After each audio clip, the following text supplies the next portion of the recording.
আমরা আলোচনা করব আধার কার্ডের একটি নতুন আপডেট নিয়ে। অর্থাৎ আমরা বারবার আধার কার্ড আপডেট করছি বা বারবার আধার কার্ড আমরা এনরোলমেন্ট করছি, কিন্তু আমাদের এনরোলমেন্টগুলো বা আপডেটগুলো কিন্তু রিজেক্ট করা হচ্ছে। তো এর আসল কারণটা কি?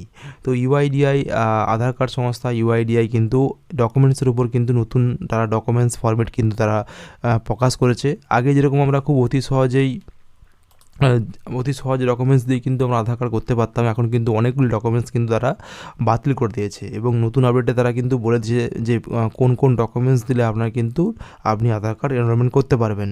তো আমাদের বেশিরভাগ আধার কার্ড যে প্রবলেমটা হচ্ছে, যখন আমরা কোনো আধার কার্ডের নাম চেঞ্জ করতে যাচ্ছি বা জন্ম তারিখ পরিবর্তন করতে যাচ্ছি, তো বেশিরভাগ ক্ষেত্রেই কিন্তু রিজেক্ট করা হচ্ছে। তো এর আসল কারণটা কী? দেখুন, ইউআইডিআই আধার কার্ড সংস্থা কিন্তু আগে আমরা খুব অতি সহজ ডকুমেন্টস দিয়ে আধার কার্ড করতে পারতাম, এখন কিন্তু সেটা কিন্তু আর হবে না। তারা কিন্তু একটা চেঞ্জ বা আপডেট নিয়ে চলে এসেছে। তো দেখুন, এখানে আপনাকে আমি শেয়ার করি যে দুটো কারণের জন্য কিন্তু আমাদের বেশিরভাগ সমস্যাটা হচ্ছে। একটা হচ্ছে কি না, যখন আমরা কোনো নাম চেঞ্জ করতে যাচ্ছি আর যখন আমরা কোনো জন্ম তারিখ চেঞ্জ করতে যাচ্ছি, সেক্ষেত্রে কিন্তু আপনার আধার কার্ডে কিন্তু আমাদের হচ্ছে না, বেশিরভাগটাই কিন্তু রিজেক্ট তারা কিন্তু করে দিচ্ছে। তো এখানে কিন্তু list of the acceptable documents for the Aadhaar enrolment.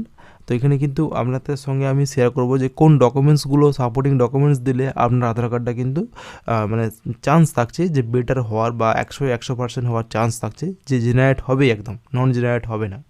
তো এখানে দেখুন, এরা কিন্তু যে ডকুমেন্ট স্ট্যান্ডার্ড ফরম্যাটটা বের করেছে, ঠিক আছে, যেটা অবশ্যই।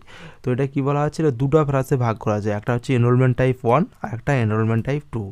তো এনরোলমেন্ট টাইপে 1 কী আছে না, head of the family base enrolment, অর্থাৎ যেটা কি আমাদের কি না 0 থেকে 5 ইয়ার্স, অর্থাৎ যে সমস্ত চাইল্ডের আধার কার্ড আমরা করে থাকি, বাচ্চাদের, অর্থাৎ তাদের কিন্তু বাবার মানে পরিবারের যে হেড অফ দ্য ফ্যামিলি তার ডকুমেন্টসের উপর ভিত্তি করেই কিন্তু তৈরি করা হয়। তো সেক্ষেত্রে এটাকে এনরোলমেন্ট টাইপ 1 এর মধ্যে রাখা হয়েছে। তো এখানে বলা হয়েছে সিরিয়াল নাম্বার, এখানটা কিন্তু ক্রমে বলা হচ্ছে এখানে। এবং দ্বিতীয় নম্বর কি আছে, list of the supporting documents. তো দেখুন, এখানে কিন্তু বলাই হচ্ছে কি না list of the supporting documents, ঠিক আছে। Documents must be valuable as the date of the application, অর্থাৎ যে বলা হয়েছে যে দেখুন, আপনার যে ডকুমেন্টসটা আছে সেটা ডেটের মধ্যেই কিন্তু ভ্যালিড হবে। তো এখানে দুটো হয়, একটা হচ্ছে পিওআর অর্থাৎ প্রুফ অফ রিলেশনশিপ, আর একটা হচ্ছে ডিওবি অর্থাৎ জন্ম তারিখ, ঠিক আছে। তো এক্ষেত্রে দেখুন, দুটো ডকুমেন্টসই কিন্তু লাগে চাইল্ডের ক্ষেত্রে বেশিরভাগ। একটা হচ্ছে কি না বার্থ সার্টিফিকেট, যদি আপনার হচ্ছে বার্থ সার্টিফিকেট যদি থাকে, বার্থ সার্টিফিকেটের জন্য আপনি করতে পারবেন। তো বার্থ সার্টিফিকেটের জন্য আপনি দুটোই করতে পারবেন। একটা কি না চাইল্ডের যে নতুন এনরোলমেন্ট, অর্থাৎ এখানে কিন্তু প্রুফ অফ রিলেশনশিপ অর্থাৎ documents counting name in the child name of the HOF অর্থাৎ হেড অফ দ্য ফ্যামিলি। তাহলে আর ডিওবির জন্যও কিন্তু আপনি বার্থ সার্টিফিকেট যদি থাকে, তাহলে কিন্তু বাচ্চার কিন্তু আপনি দুটোই করতে পারবেন। একটা হচ্ছে নামও হয়ে যাচ্ছে তার এবং তার জন্ম তারিখও হয়ে যাচ্ছে, অর্থাৎ বার্থ সার্টিফিকেট থাকলে আপনার আধার কার্ড অবশ্যই হয়ে যাবে। দ্বিতীয় নম্বর কি বলেছে না, ইন্ডিয়ান পাসপোর্ট, অর্থাৎ যদি আপনার চাইল্ড আউটসাইড যদি ইন্ডিয়ার যদি বাইরে হয়, ফর চিলড্রেন ব্রন আউটসাইড ইন্ডিয়া, যদি কোনো চাইল্ড বা বাচ্চা ভারতের বাইরে জন্মগ্রহণ করে, সেক্ষেত্রে কিন্তু তাকে কিন্তু ইন্ডিয়ান পাসপোর্টটা কিন্তু আপনার কিন্তু লাগবে। তো দেখুন, এখানে একটা সমস্যা আছে, ইন্ডিয়ান পাসপোর্ট দিয়ে কিন্তু আপনি তার আধার কার্ডটা করতে পারবেন, কিন্তু সেটা কিন্তু ডিওবি অর্থাৎ জন্ম তারিখের জন্য কিন্তু ইন্ডিয়ান পাসপোর্টটা কিন্তু গ্রহণযোগ্য ডকুমেন্টস কিন্তু নয়। তাহলে এই যে কারণগুলো, এই সমস্ত কারণের জন্যই কিন্তু আধার কার্ডগুলো কিন্তু এখন তারা রিজেক্ট করছে। তো আমরা ধরুন কোনো কাস্টমারের আমরা নামের জন্য কিন্তু আমরা অবশ্যই কিন্তু ইন্ডিয়ান পাসপোর্টটা আমরা লাগাতে পারি, কিন্তু জন্ম তারিখের জন্য কিন্তু আমরা ইন্ডিয়ান পাসপোর্টটা কিন্তু আমরা লাগাতে পারবো না।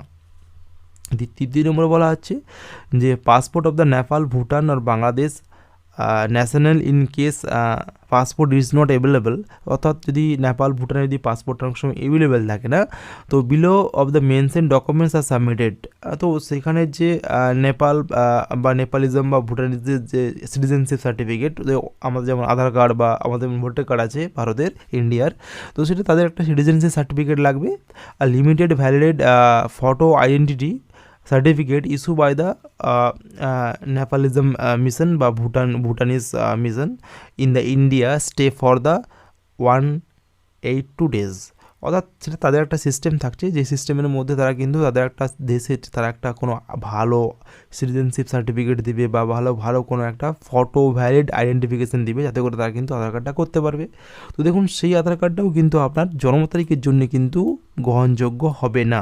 আপনি তার এনরোলমেন্ট করতে পারেন, কিন্তু সেটা কিন্তু আপনার ওই সার্টিফিকেটটা দিয়ে কিন্তু আপনি কোনো কিছু মুহূর্তে কিন্তু তার কোনো বার্থ সার্টিফিকেট বা ডিওবি জায়গায় কিন্তু আপনি লাগাতে পারবেন না।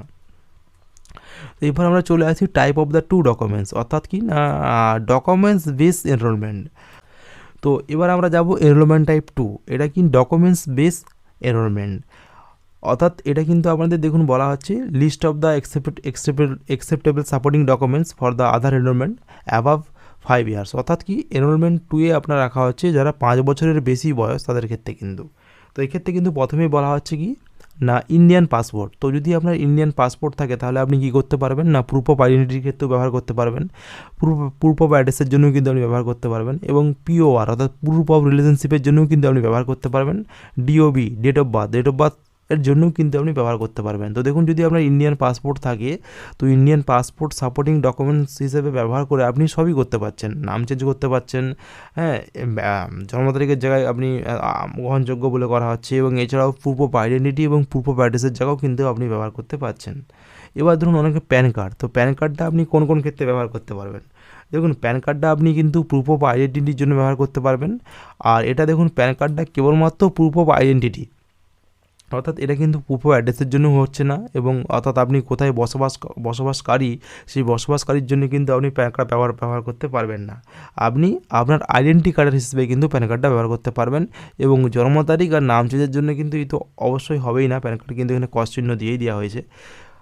দ্বিতীয় নম্বর রেশন কার্ড বা পিডিএস রেশন কার্ড যেগুলো। তো দেখুন আপনি রেশন কার্ড দিয়ে কিন্তু আপনি অনেকগুলোই কিন্তু কাজ করতে পারছেন, একটা কিনা প্রুফ অফ আইডেন্টিটি হিসেবে ব্যবহার করতে পারছেন, এবং প্রুফ অফ অ্যাড্রেস অর্থাৎ আপনি কোথায় বসবাস করছেন সেই জন্যও কিন্তু আপনি রেশন কার্ডটা ব্যবহার করতে পারবেন, আর কিনা প্রুফ অফ রিলেশনশিপ, অর্থাৎ এটাকে কিন্তু আপনার আপনার এটা কিন্তু আপনার যদি বাড়ির রিলেশনশিপ, অর্থাৎ আপনার বাড়ির কারো যদি আধার কার্ড করে থাকেন তো এই ডকুমেন্টসটা দিয়ে কিন্তু আপনি করতে পারবেন, তাকে লিঙ্কেজের মধ্যে আনতে পারবেন। কিন্তু ডিওবি অর্থাৎ জন্ম তারিখের জায়গায় কিন্তু আপনি রেশন কার্ডটাকে ব্যবহার করতে কিন্তু পারবেন না। ভোটার আইডি কার্ড, তো ভোটার আইডি কার্ডটাও কিন্তু আপনি দুটো কেসে ব্যবহার করতে পারবেন, কেস সেন্সিটিভে, একটা হচ্ছে কিনা প্রুফ অফ আইডেন্টিটি, একটা প্রুফ অফ অ্যাড্রেস, এবং আধার কার্ডটাই কিন্তু আপনি আপনার পরিবারের রিলেশনশিপ পিওআরএ এবং ডিওবিতে কিন্তু অর্থাৎ জন্ম তারিখের জন্য কিন্তু ব্যবহার করতে পারছেন না। তো এই কারণেই কিন্তু অ্যাপ্লিকেশনগুলো কিন্তু বারবার রিজেক্ট হচ্ছে, কারণ আমরা ডিওবি চেঞ্জ করার জায়গায় আমরা ভোটার কার্ড লাগিয়ে দিচ্ছি, কখনো প্যান কার্ড লাগিয়ে দিচ্ছি। সে কিন্তু দেখুন এখানে কিন্তু স্পষ্টতই বলা আছে যে pan card, voter card, ration card এগুলো কিন্তু জন্ম তারিখের জন্য কিন্তু অবশ্যই কিন্তু গ্রহণযোগ্য ডকুমেন্টস, সাপোর্টিং ডকুমেন্টস নয়। এবার ড্রাইভিং লাইসেন্স, দেখুন ড্রাইভিং লাইসেন্সও কিন্তু আপনার শুধুমাত্র প্রুফ অফ আইডেন্টিটির জন্যই লাগছে, এবং প্রুফ অফ অ্যাড্রেসের জন্য কিন্তু আপনার লাগছে না, এবং ডিওবি আর পিওআরের জন্যও কিন্তু আপনার গ্রহণযোগ্য বলে মনে হচ্ছে না। এবার কী বলছে service photo identity card issue of the government ও স্টেট গভর্নমেন্ট, অর্থাৎ যদি আপনি কোনো সার্ভিস কার্ডের জন্য ব্যবহার করেন তো সেক্ষেত্রে কিন্তু সেটা হতে পারে। তো দেখুন এই যে সার্ভিস আইডেন্টিটি কার্ড সেটা দিয়ে কিন্তু আপনি প্রুফ অফ আইডেন্টিটির জন্য ব্যবহার করতে পারছেন, এবং এছাড়াও কি না জন্ম তারিখ পরিবর্তনও কিন্তু করতে পারছেন। তো দেখুন এখানে কিন্তু দুটো খুব ভাইটাল পয়েন্ট কিন্তু এখানে আসছে। দেখুন যেখানে আমাদের PAN card, Aadhaar card, voter card, PAN card এবং রেশন কার্ড এবং PAN card, ration card, voter card যেখানে আমাদের ডিওবির জন্য কিন্তু গ্রহণযোগ্য হচ্ছে না, অর্থাৎ জন্ম তারিখ পরিবর্তনের জন্য কিন্তু গ্রহণযোগ্য হচ্ছে না, কিন্তু আপনি চাইলে কিন্তু আপনি যদি কোনো স্টেট গভর্নমেন্ট বা কোনো চাকরিজীবী হন সেক্ষেত্রে কিন্তু আপনার যে সার্ভিস কার্ড থাকে সেই সার্ভিস কার্ড দিয়ে কিন্তু আপনি আপনার ডিওবি চেঞ্জ করতে পারবেন। এছাড়াও যদি আপনি কোনো পেনশন পান, পেনশনার হন, দেখুন এখানে বলা আছে পেনশন আইডেন্টিটি কার্ড, অর্থাৎ যদি আপনি কোনো পেনশনার হন তো সেক্ষেত্রে আপনার সেই ডকুমেন্টস দিয়ে কিন্তু তাকে সাপোর্টিং ডকুমেন্টস হিসেবে ব্যবহার করে আপনি নাম চেঞ্জও করতে পারছেন, এবং এছাড়াও কিন্তু জন্ম তারিখের জন্যও কিন্তু আপনি ব্যবহার করতে পারবেন, এবং এছাড়াও কিন্তু প্রুফ অফ আইডেন্টিটির জন্যও কিন্তু ব্যবহার করা যাবে। এবার আসছে কি না মেডিকেল, সিজিএইচএস, অর্থাৎ মেডিকেল যে কার্ডগুলো হয় ইস্যু অফ দ্য গভর্নমেন্ট বা স্টেট গভর্নমেন্ট। তো দেখুন সেক্ষেত্রে কিন্তু যদি কোনো মেডিকেল সার্টিফিকেট আপনার থাকে তো সেটা কিন্তু আপনি প্রুফ অফ আইডেন্টিটির জন্যই ব্যবহার করতে পারবেন, বাকি অন্যগুলোর জন্য কিন্তু আপনি ব্যবহার করতে পারবেন না। এবার যদি আপনার ডিসেবিলিটি আইডেন্টি কার্ড থাকে তো সেক্ষেত্রে কিন্তু আপনি ওই প্রুফ অফ অ্যাড্রেস আর প্রুফ অফ আইডেন্টিটির জন্য ব্যবহার করতে পারবেন, এবং আপনি কিন্তু বাকি আদার্স দুটোর জন্য কিন্তু ব্যবহার করতে পারবেন না। তো এইখানটা আপনাকে লিস্ট আমি শেয়ার করে দিচ্ছি, আপনি একটু দেখে নেবেন। এছাড়া আমাদের অনেকেই দেখবেন যারা কোনো যেমন এখানে বলা আছে যে MGNREGA, অর্থাৎ যেটা আমাদের মাটি কাটা বা জব কার্ড যেগুলো বলে থাকি, বা এছাড়াও যদি আমাদেরকে কোনো ফটো আইডেন্টি কার্ড থাকে তো সেটাও কিন্তু আপনি proof of identity, proof of address এবং নাম চেঞ্জের জন্য কিন্তু ব্যবহার করতে পারবেন, কিন্তু ডিওবির জন্য কিন্তু আপনি ব্যবহার করতে পারবেন না। তো অনেকেই দেখবেন আমাদের আছে SC/ST সার্টিফিকেট বা কাস্ট সার্টিফিকেট। তো দেখুন এখানে SC/ST সার্টিফিকেট বা কাস্ট সার্টিফিকেটটাও কিন্তু আপনি প্রুফ অফ অ্যাড্রেসের জন্য ব্যবহার করতে পারবেন, প্রুফ অফ আইডেন্টিটির জন্য ব্যবহার করতে পারবেন, এবং কি নাম চেঞ্জের জন্য করতে পারবেন, কিন্তু জন্ম তারিখের জন্য কিন্তু আপনি করতে পারবেন না। এবার আছে মার্কশিট বা certificate issue by the recognise board বা এডুকেশন। তো মার্কশিট ব্যবহার করে কিন্তু আমরা নাম চেঞ্জ করতে পারবো এবং প্রুফ অফ আইডেন্টি হিসেবে ব্যবহার করতে পারবো, এবং এছাড়াও কিন্তু জন্ম তারিখ পরিবর্তনের জন্য কিন্তু ব্যবহার করতে পারবো। তো দেখুন আপনাদেরকে আমি